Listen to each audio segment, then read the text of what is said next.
Hey guys, Brian here. It's 10:41 a.m. in Navarre, Florida.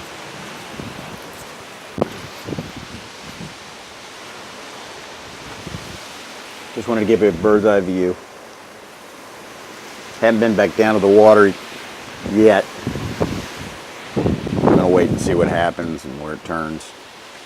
But we're watching to make sure we're staying safe.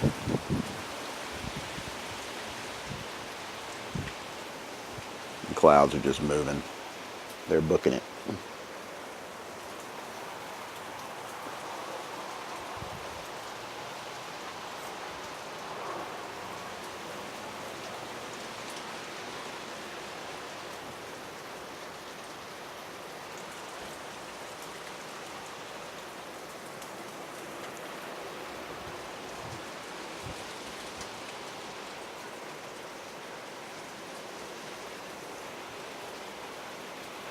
We'll see how it goes.